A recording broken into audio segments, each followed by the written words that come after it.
Okay, for the part of the test that's on real numbers and the real number system, the first part's multiple choice. Since these are true, false, I'm just going to go ahead and mark each one true or false, and then we'll decide what the right answer is. So whole numbers are rational numbers. That is true because it's a subset. On B, only fractions are rational numbers. Well, whole numbers and integers are rational numbers too, so that's false. Integers, whole numbers, natural numbers are all rational. That's true because they're all a subset.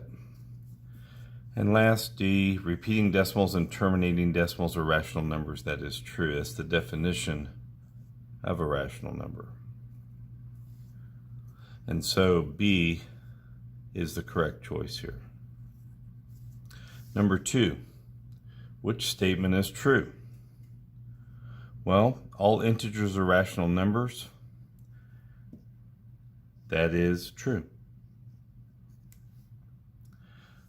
B, a number can be both rational and irrational. Actually, those are completely different sets, so that's false. C, every integer is a whole number, but a whole number can't be negative, so that's false. D, all real numbers are rational, and that's not true because irrational numbers are real as well. Okay, so let's look at number 3. Which statement is false? So all natural numbers are integers, and that is true. All rational numbers are integers.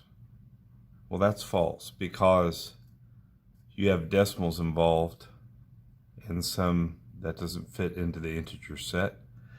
C, every integer. Oh, sorry, I read the wrong one there.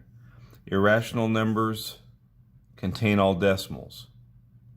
Well, 0.5 is a decimal, but it's not irrational, so that's false. And then last, fractions are rational numbers, which is false. Whoops, sorry, true. Fractions are rational numbers. Anything that can be expressed as a fraction would have a terminating decimal or a repeating, so that one is true. So you could have chosen on this one B and C. Okay, so number 4.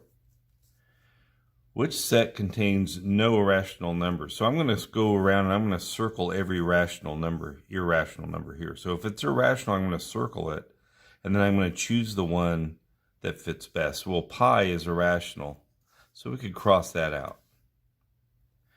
And here, well, square root of 25 is 5, square root of 1 is 1, square root of 64 is 8, but square root of 20 is irrational because that decimal goes on forever. Does not repeat.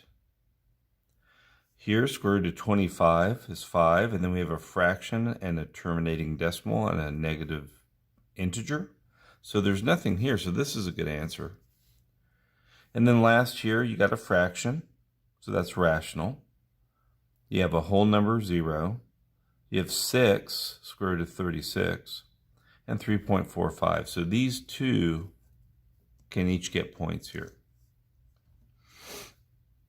Which below represents a rational number? So we need a perfect square here, because if it's not a perfect square, it's irrational. And square root of 24 is not a perfect square.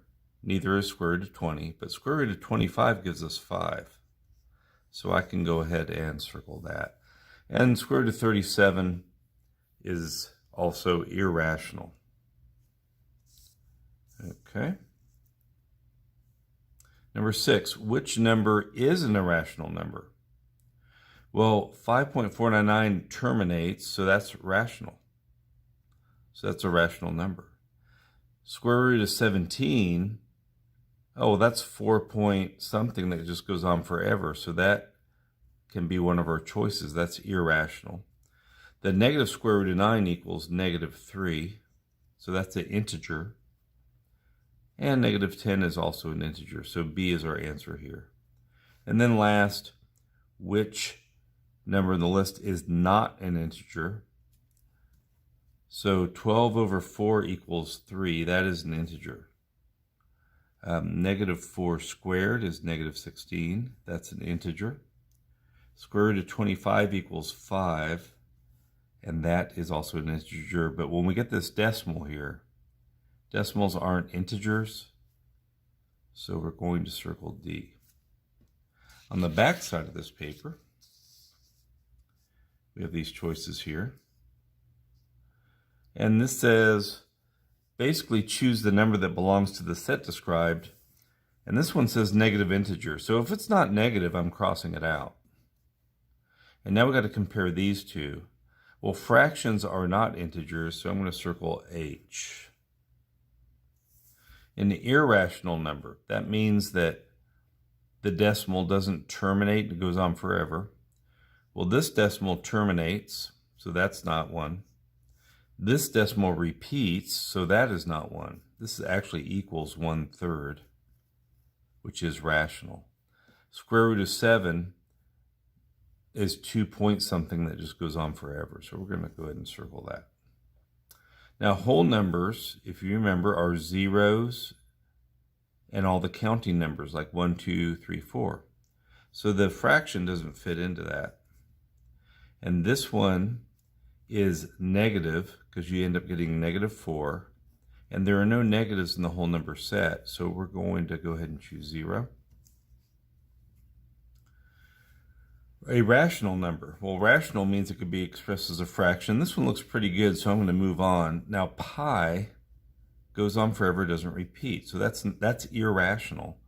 And square root of 11 has the same thing, that it just goes on forever, does not repeat. So I'm going to cross that out. So we will come back to 3/4, 0.75. The decimal terminates, so it is rational. Now, natural numbers are counting numbers, things we can see. And so there are no negatives in that.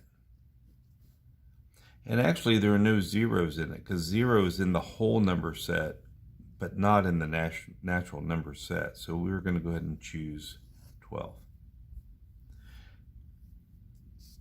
Now we're going to move up. And number 6, an integer between negative 2 and 5. Well, 4 is smaller than negative 2. And 1.25 is not an integer. It's a rational number. So we are going to go with negative 1, which is in between negative 2 and 5. So here we have an irrational number between negative 3 and 2.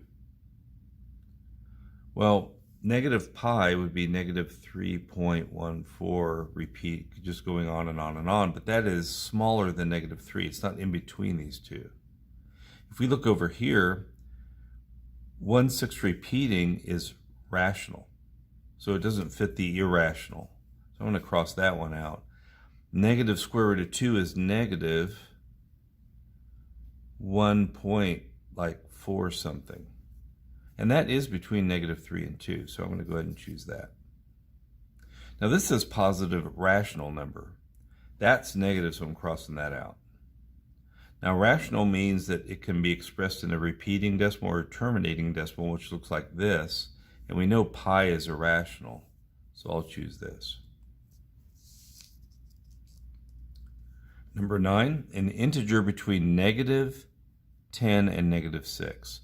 Well, negative 12 is too small. It's outside here. And negative 5 is over here.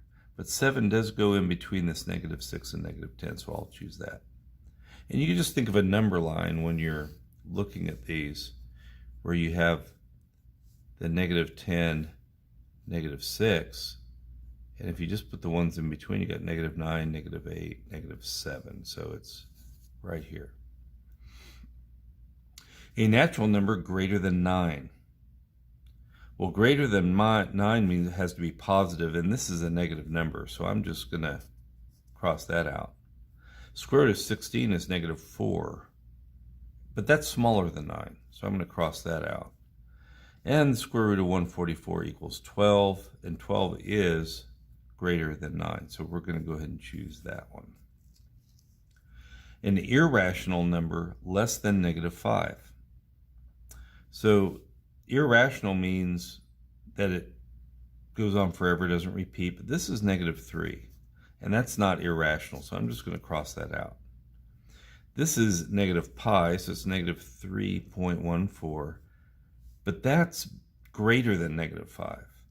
And so that can't be it.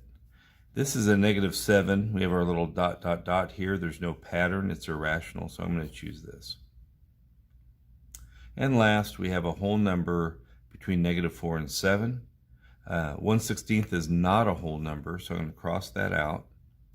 Negative 6 is too small. It's on the left side of negative 4, so we're crossing that out. And 4 is in between negative 4 and 7, so I'll choose that.